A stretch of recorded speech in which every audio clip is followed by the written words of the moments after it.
Next है हमारा statutory authority. इसका मतलब जो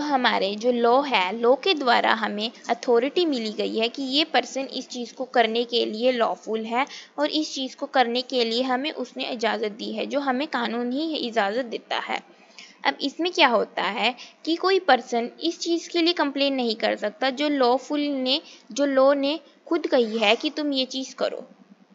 इसमें कोई पर्सन के पास ऐसा राइट नहीं होता कि वो उसको कर सकता। इसको हम एक एग्जांपल में समझते हैं, जैसे कई बार जो पुलिस वगैरह होते हैं वहाँ पर ठेले वाले लगे होते हैं, जैसे उनको आके मार पिटाई उनकी भगाते हैं उन्हें, जिससे वो उनको चोट लग सकती है। अब इसमें जो वो पुलिस वाले हैं उसने कोई गलत काम नहीं किया होता, क्योंकि वो लॉ के द्वारा ही करवाया गया है कि यहाँ पर वो रोड ऐसे जाम करके बैठे हैं या ऐसे ऐसे जो भी कुछ है वो लॉफुल होता है। इस वजह से यहाँ पर जो वो ठेले वाले होते हैं वो उस पुलिस के अगेंस्ट में कोई केस फ्यू नहीं कर सकते, क्योंकि ये एक लॉफुल चीज़ है जो लॉ ने ही करने को कही है। अब इसमें सिर्फ जो हमारा जो डिफेंडेंट प्लेंटिफ होते हैं हमारे, जिन्होंने केस स्यू किया होता है, मतलब केस तो स्यू नहीं होता पर फिर भी वो करते हैं, तो इसमें उनको रेमेडी के तौर पे सिर्फ कुछ कंपनसेशन, कुछ पैसे मिलते हैं जिनसे वो अपनी इंजरीज है जो उनकी थोड़ी बहुत ही वो उसको ठीक कर पाए यहाँ पर। उससे ज़्यादा उन्हें कुछ नहीं मिलता। तो इसको हम बेटर एक अच्छे तरीके से समझने के लिए हम इसमें एक केस लॉ का इस्तेमाल करते हैं, जो केस लॉ है वेंगम वर्सेस तारिफ वाल्डे रेल सेंटर। अब इसमें होता क्या है, एक ना रेल को कंपनी होती है, वो उनको पास ना राइट होता है कि वो रेलवे को चला सकते हैं। अब ऐसे ही एक जो हमारा डिफेंडेंट है वो एक रेलवे का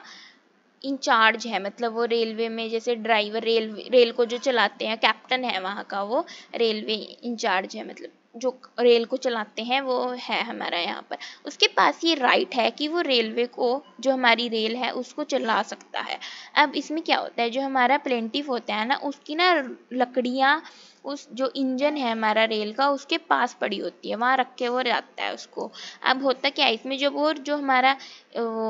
ड्राइवर है रेलवे का, जब वो उसको स्टार्ट करता है तब उसमें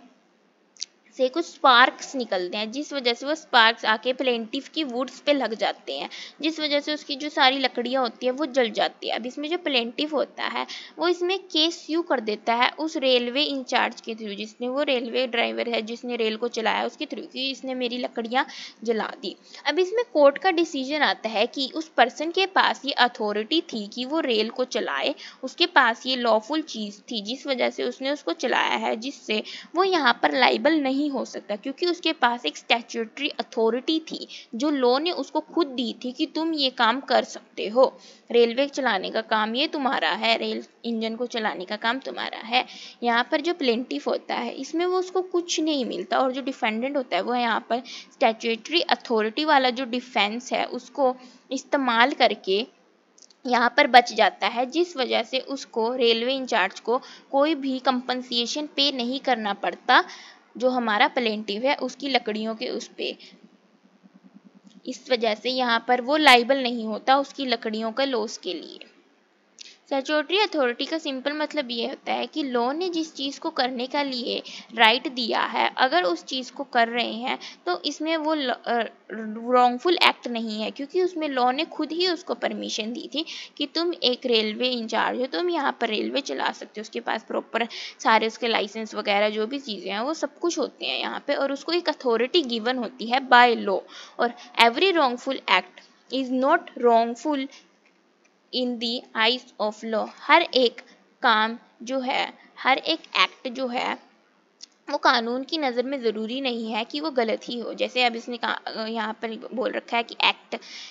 जो है वो हर कोई एक्ट रॉन्ग नहीं हो सकता। अब इसमें क्योंकि उसको अथॉरिटी थी कि वो यहाँ पर चला सकता है, उसमें इसने एक्ट तो किया पर इसमें कोई रॉन्गफुल एक्ट नहीं था उसका, उसने एक्ट किया बट कोई रॉन्गफुल एक्ट नहीं था, जिस वजह से यहाँ पर जो हमारा डिफेंडेंट है वो इस चीज़ से लाइबल नहीं होता और इसमें बच जाता है, उसको कोई कंपनसेशन नहीं देना पड़ता।